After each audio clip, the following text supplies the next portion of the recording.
ಕುಂದಾಪುರ ಪಟ್ಟಣದಲ್ಲಿ ನಡೆದ ಸುದ್ದಿಗೋಷ್ಠಿಯಲ್ಲಿ ದಿಗ್ಗಾಂವ್ ಗ್ರಾಮದ ಕಾಂಗ್ರೆಸ್ ಮುಖಂಡ ಹಾಗೂ ಗುತ್ತೇದಾರ್ ಶ್ರೀಮಂತ ಅವರು ಮಾತನಾಡಿ, ಸ್ಥಳೀಯ ಕಾಂಗ್ರೆಸ್ ಮುಖಂಡರ ಮಾತು ಕೇಳಿ ಸಚಿವರ ಆಪ್ತ ಸಹಾಯಕರು ಕಾಮಗಾರಿ ನಿಲ್ಲಿಸಿದ್ದಾರೆ ಎಂಬ ಆರೋಪ ಸತ್ಯಕ್ಕೆ ದೂರವಾಗಿದೆ ಎಂದು ಸ್ಪಷ್ಟಪಡಿಸಿದರು. ದಿಗ್ಗಾಂವ್ ಗ್ರಾಮದಲ್ಲಿ ಅಲ್ಟ್ರಾಟೆಕ್ ಸಿಮೆಂಟ್ ಕಂಪನಿಯ ಸಿಎಸ್ಆರ್ ಅನುದಾನದಲ್ಲಿ ನಡೆಯುತ್ತಿರುವ ಕಾಮಗಾರಿಗಳು ಗುಣಮಟ್ಟದ ಕೊರತೆಯಿಂದ ಕಳಪೆ ಮಟ್ಟದಲ್ಲಿ ನಡೆಯುತ್ತಿವೆ ಎಂದು ಗ್ರಾಮಸ್ಥರು ಆಕ್ಷೇಪ ವ್ಯಕ್ತಪಡಿಸುವುದಾಗಿ ತಿಳಿಸಿದರು.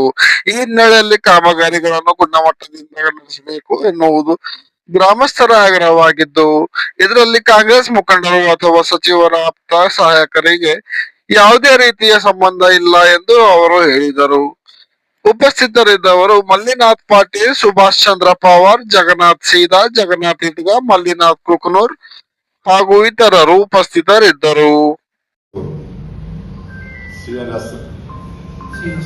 ಸಿಎಸ್ಆರ್ ಫಂಡಿನಲ್ಲಿ ಹಲವಾರು ಕೆಲಸಗಳನ್ನು ಕೈಗೆತ್ತಿಕೊಂಡು ದಿಗ್ಗಾಂವ್ ಗ್ರಾಮದಲ್ಲಿ ಯಾರಿಗೆ ಹೇಳದೆ ಮತ್ತು ಪಂಚಾಯತ್ ಪರ್ಮಿಷನ್ ಪಡೆಯದೆ, ವಿವಿಧ ಇಲಾಖೆಗಳ ಪರ್ಮಿಷನ್ ಪಡೆಯದೆ ಅಲ್ಲಿನ ಸ್ಥಳೀಯ ಮತ್ತು ಗ್ರಾಮ ಪಂಚಾಯತ್ ಸದಸ್ಯರಾಗಲಿ ಸ್ಥಳೀಯ ಲೀಡರ್ಸ್ ಯಾರೇ ಅಲ್ಲಿ ಕೇಳಿದರೆ ಅವರಿಗೆ ಕೂಡ ಮಾಹಿತಿ ನೀಡದೆ, ನಾನು ಕೂಡ ಒಂದು 2 ಸಲ 3 ಸಲ ಅವರಿಗೆ ನಾನು ಕೇಳಿದೆ, ಈ ಯಾವ ಫಂಡಿನಲ್ಲಿ ಮಾಡ್ತಾ ಇದ್ದೀವಿ ಅಂದ್ರೆ ನಾವು ರಾಷ್ಟ್ರೀಯ ಅಲ್ಟ್ರಾಟೆಕ್ ಸಿಮೆಂಟ್ ಕಂಪ್ನಿಯಲ್ಲಿ ನಾವು ಈ ಫಂಡ್ನಲ್ಲಿ ಕೆಲಸ ಮಾಡ್ತಾ ಇದ್ದೀವಿ, ಅಂದ್ರೆ ಈ ಕೆಲಸದ ಬಗ್ಗೆ ನಮ್ಗೆ ಮಾಹಿತಿ ಕೊಡು ಅಂತ ಹೇಳಿದ್ರೆ ನೀವು ಯಾರು ನಮ್ಗೆ ಕೇಳೋದಂತ ಅವರು ನೇರವಾಗಿ ಸೋಮಶೇಖರ್ ಅಂತ ಅವರು ವರ್ಕ್ ಸೈಟ್ ಸೂಪರ್ವೈಸರ್ ಅದಲ್ಲ, ಅವರಿಗೆ ಕೇಳಿದಾಗ ನೀವು ನಮಗೆ ಕೇಳೋದಿಲ್ಲ ಅಂತ ನಮ್ಗೆ ಹೇಳಿದರು. ಆಗ ನಾನು ಗೌರವಾನ್ವಿತ ಶಾಸಕರಾದಂಥ ಮತ್ತು ನಮ್ಮ ಉಸ್ತುವಾರಿ ಸಚಿವರಾದಂಥ ದಿನೇಶ ಸರ್ ನಾನು ಫೋನ್ ಮುಖಾಂತರ ಮಾತಾಡಿ ಕೇಳಿದೆ, ಅಲ್ಟ್ರಾಟೆಕ್ ಸಿಮೆಂಟ್ ಕಂಪನಿಯವರು ಮತ್ತು ಸಿಎಸ್ಆರ್ ಫಂಡಿನಲ್ಲಿ ಕೆಲಸ ಮಾಡ್ತಾರೆ ಸರ್, ಯಾರಿಗೂ ಕೂಡ ಮಾಹಿತಿ ಕೊಡ್ತಾ ಇಲ್ಲ, ಮನಸ್ಸಂದಾಗೆ ಮಾಡ್ತಾ ಇದ್ದಾರೆ, ಕಳಪೆ ಕಾಮಗಾರಿ. ಈಗಾಗಲೇ ಸರ್ಕಾರಿ ಪ್ರೌಢಶಾಲೆಯಲ್ಲಿ ಶೌಚಾಲಯ ಆಗಿದೆ, ಆ ಶೌಚಾಲಯದಲ್ಲಿ ಇಲ್ಲಿವರೆಗೂ ಕೂಡ ಒಂದು ಮಗು ಕೂಡ ಅಲ್ಲಿ ಶೌಚಾಲಯಕ್ಕೆ ಹೋಗಿಲ್ಲ. 5 ಕಿಲೋಮೀಟರ್ 5 ಲಕ್ಷ ರೂಪಾಯಿ ವೆಚ್ಚದಲ್ಲಿ ಪೈಪ್ ಲೈನ್ ಮಾಡಿದರೆ ಒಂದಲ್ಲಿ ನೀರು ಹೋಗ್ತಾ ಇಲ್ಲ. ಮತ್ತು ಹಲವಾರು ಕೆಲಸಗಳನ್ನು ಮಾಡಿದ್ದಾರೆ, ಯಾವ ಕೂಡ ಕೆಲಸ ಮಹಿಳೆಯರ ಶೌಚಾಲಯ ಕಟ್ಟಿದ್ದಾರೆ, ಅದನ್ನು ಕೂಡ ಮಹಿಳೆಯರಿಗೆ ಅನುಕೂಲ ಆಗಿಲ್ಲ. ನಾವು ಈ ತರ ಕೇಳಕ್ ಹೋದ್ರೆ ನಮ್ಗೆ ಬ್ಲಾಕ್ ಮೇಲ್ ಮಾಡಿ ನಮ್ಗೆ ನೀವ್ಯಾರು ಕೇಳೋರು ಅಂತ ಅನ್ಸೋದಕ್ಕೆ ನಾವು ಏನ್ ಮಾಡಿದ್ವಿ, ಶಾಸಕರಿಗೆ ಮಾತಾಡಿದೀವಿ. ಶಾಸಕರು ಏನ್ ಹೇಳೋದಂದ್ರೆ, ಮೊನ್ನೆ ಅವರ ಆಪ್ತ ಸಹಾಯಕರಂತ ಖಾಜಾ ಮೊಯ್ದೀನ್ ಅವರಿಗೆ ಮಾಹಿತಿ ನೀಡಿದಾರೆ, ಅವರು ಕೂಡ ಅವರಿಗೆ ಫೋನ್ ಮುಖಾಂತರ ಮಾತಾಡಿದ್ರೆ ನೀವು ನಮ್ಗೆ ಯಾರು ಕೇಳೋರು ಅಂತ ಕೇಸಿ ಅವರಿಗೂ ಕೂಡ ಏಕವಚನದಲ್ಲಿ ಮಾತಾಡಿ ಅವರಿಗೂ ಕೂಡ ಹೇಳಿದಾಗ ಅವ್ರು ನಮಗೂ ವಾಪಸ್ ಮಾತಾಡಿ ಏನ್ರಿ ಹಂಗೆ ಮಾತಾಡ್ತಾನಂತಂದಾಗ ಮತ್ತೆ ನಾವು ಕೂಡ ಈ ಸುಭಾಷ್ ಅನ್ನೋರ ಒಂದು ಜಮೀನಿದೆ, ಆ ಜಮೀನ ಪಕ್ಕದಾಗ ಓವರ್ ಬ್ರಿಡ್ಜ್ ಕಟ್ತಾ ಇರ್ತಾವೆ. ಆ ಬ್ರಿಡ್ಜ್ ಕಟ್ಟಲು ನಾವು ಕೂಡ ಕೇಳಿದ್ರೆ ಹೊಲ ಪಕ್ಕದಾಗಿ ಪರ್ಮಿಷನ್ ತಗೋಬೇಕು, ಕಂದಾಯ ಇಲಾಖೆ ತಗೋಬೇಕು, ನಾವು ಯಾರು ಹೋಗಿಲ್ಲ ಹಂಗೆ ಕಟ್ತೀವಿ ಅಂತ ಹೇಳ್ತಾರೆ. ನಾವು ತಹಸೀಲ್ದಾರ್ಗೆ ಮತ್ತು ಅವರೆಲ್ಲ ಬಂದು ಕೆಲಸವನ್ನು ಸ್ಟಾಪ್ ಮಾಡಿದ್ದಾರೆ. ನಮ್ದೇನಕ್ಕೆ ಉದ್ದೇಶ ಕೆಲಸ ಮಾಡ್ಲಿಕ್ಕ ಕೆಲಸ ಅಂತ ಅದು ಏನೋ ಕಳಪೆ ಕಾಮಗಾರಿ ಆಗಿದೆ, ಆ ಕಳಪೆ ಕಾಮಗಾರಿಯನ್ನು ಮತ್ತು ಅದು ಪರಿಶೀಲನೆ ಮಾಡಿ ಅವರ ಸೂಕ್ತ ಕ್ರಮ ಕೈಗೊಳ್ಳಬೇಕು. ಆ ನಂತರ ಆ ಕೆಲಸಗಳನ್ನು ಮತ್ತು ಸೂಕ್ತವಾಗಿ ಕೆಲಸ ಮಾಡಿಕೊಡ್ಬೇಕಂತ ನಮ್ದು ಊರಿನವ್ರದ್ದು ಆಗ್ರಹ ಇದೆ. ಇಲ್ಲಿ ಮೊನ್ನೆ ನಮ್ಮ ಶ್ರೀಶೈಲ್ ಪಾಟೀಲ್ ಅಂತ ಇಲ್ಲ ಸಲದ ಹೇಳಿಕೆಯನ್ನು ಹೇಳಿ ಕೆಲಸ ಕರೆಕ್ಟ್ ಮಾಡಿದಾರೆ ಅಂತ. ನಾವು ಕೆಲಸ ಕರೆಕ್ಟ್ ಮಾಡಿದ್ರೆ ವಿರುದ್ಧ ಮಾಡಿದಂತ ಕೆಲಸ ನಮ್ಗೇನು ಅಭ್ಯಂತರ ಇಲ್ಲ. ನಾವು ಸುಮ್ಕೆ ಹೇಳ್ತಿಲ್ಲ, ನಾವು ಶಾಸಕರ ಗಮನಕ್ಕೆ ತಂದು ಮತ್ತು ಅವರ ಆಪ್ತ ಸಹಾಯಕ ಕಾರ್ಯದರ್ಶಿಗಳಿಗೆ ಹೇಳಿ ನಾವು ಈ ಕ್ರಮ ಕೈಗೊಂಡಿದ್ದೀವಿ.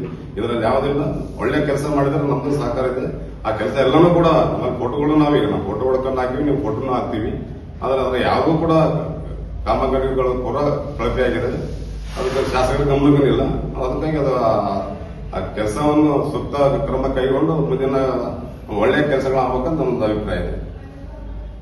ವಿರೋಧ ಪಕ್ಷ ಕಾಂಗ್ರೆಸ್ ತಡೆ ಹಿಡಿಯತ್ತಾರ ಅಂತ ಹೇಳತ್ತಾರೆ. ಸಿಎಸ್ಆರ್ ಫಂಡ್ ಈಗ ಬಂದ 84 ಹಿಡಿದು ಅಲ್ಟ್ರಾಟೆಕ್ ಸಿಮೆಂಟ್ ಹುಟ್ಟದ, ಅವಾಗ ನೋಡಿದ್ರು ಏನೋ ನಮ್ಮೂರ ಏನು ಗೊತ್ತಾಗಿದ್ದಿಲ್ಲ ಸಿಎಸ್ಆರ್ ಫಂಡ್ ಈ ವರ್ಷ 4-5 ವರ್ಷ ಮಾಡ್ಲತ್ತಾರ, ಮಾಡಿದೆ ಇದೇ 4 ವರ್ಷ ಇದೇ 8 ವರ್ಷ ಮಾಡತ್ತಿದ್ದು. ಮೊದಲಿನ ಸಲ ಲ್ಯಾಂಡ್ ಹೋದಾಗ ದಿಗ್ಗೈ ಹೊಳಿ ನೋಡಿಲ್ಲ ಅವ್ರು ಯಾರು ಸಿಎಸ್ಆರ್ ಫಂಡ್. ಈಗ ನಮ್ಮ ಶಾಸಕರ ಕೇಳಂತ ನಾಯಕರ ಅಂತೇಳಿ ಅವೆಲ್ಲ ಸಿಎಸ್ಆರ್ ಫಂಡಿನಾಗ ಅಭಿವೃದ್ಧಿ ಬರ್ಲತ್ತಾವ. ಅದೆಲ್ಲ ಕಂಪನಿಯವ್ರು ಮಾಡಿದ್ದಲ್ಲ, ನಾವೇ ಮಾಡಿಸ್ಲತ್ತೀವಿ, ನಾವೇ ನಡೆದದ ಅಂತ ಹೇಳ್ತಾ ಇದ್ದಾರೆ. ಅವರು ಆರೋಪ ಮಾಡೋದು ಇದು ತುಂಬಾ ತಪ್ಪಂತ ನಾನು ಅನಿಸ್ತೀನಿ ಅಂತ ಹೇಳ್ತಿದ್ದಾರೆ. ಕೆಲವೊಂದು ಕೆಲಸಗಳು ಸರ್ಕಾರಿ ಇದರಲ್ಲಿ ಬರ್ತಾ ಇಲ್ಲ ಅಂತವೇನೋವಲ್ಲ, ಇವು ಕಂಪನಿಯವ್ರ ಕಡೆಯಿಂದ ಸಿಎಸ್ಆರ್ ಫಂಡಿನ ತಗೊಂಡು ನಮ್ಮ ಅಗಸಿ ಆಗಿರ್ಬೋದು, ಅಸೆಂಬ್ಲಿ ಮುಡಿ ಮೇಲೆ ಇರ್ತಕ್ಕಂಥ ಕಮಾನ್ ಆಗಿರ್ಬೋದು, ಈಗ ಸರ್ಕಾರದ ದವಾಖಾನೆ ಮೊನ್ನೆ ಫ್ಲಡ್ ಆಗಿ ನೀರು ಹೋಗಿ ಕಂಪೌಂಡ್ ಉದುರಿ ಬಿದ್ದರು. ಉಳಿಬಿದ್ದು ಆ ಕಾಂಪೌಂಡ್ ಕಟ್ಟಬೇಕಾಗಿತ್ತು. ಅದು ಬಿಟ್ಟು ಅದಕ್ಕೆ ಕೆಲಸಕ್ಕೆ ಬರಲಾರ್ದು ಸರ್ಕಾರ ವೆಟರ್ನರಿ ಹಾಸ್ಪಿಟಲ್ಗೆ ಸುಮ್ಮನೆ ಕಾಂಪೌಂಡ್ ಕಟ್ಟಿಬಿಟ್ಟದು. ಅಲ್ಲಿ ಉಪಯೋಗ ಇಲ್ಲ ಅಲ್ಲಿ ಕಟ್ಟೋದ್ರಿಂದ.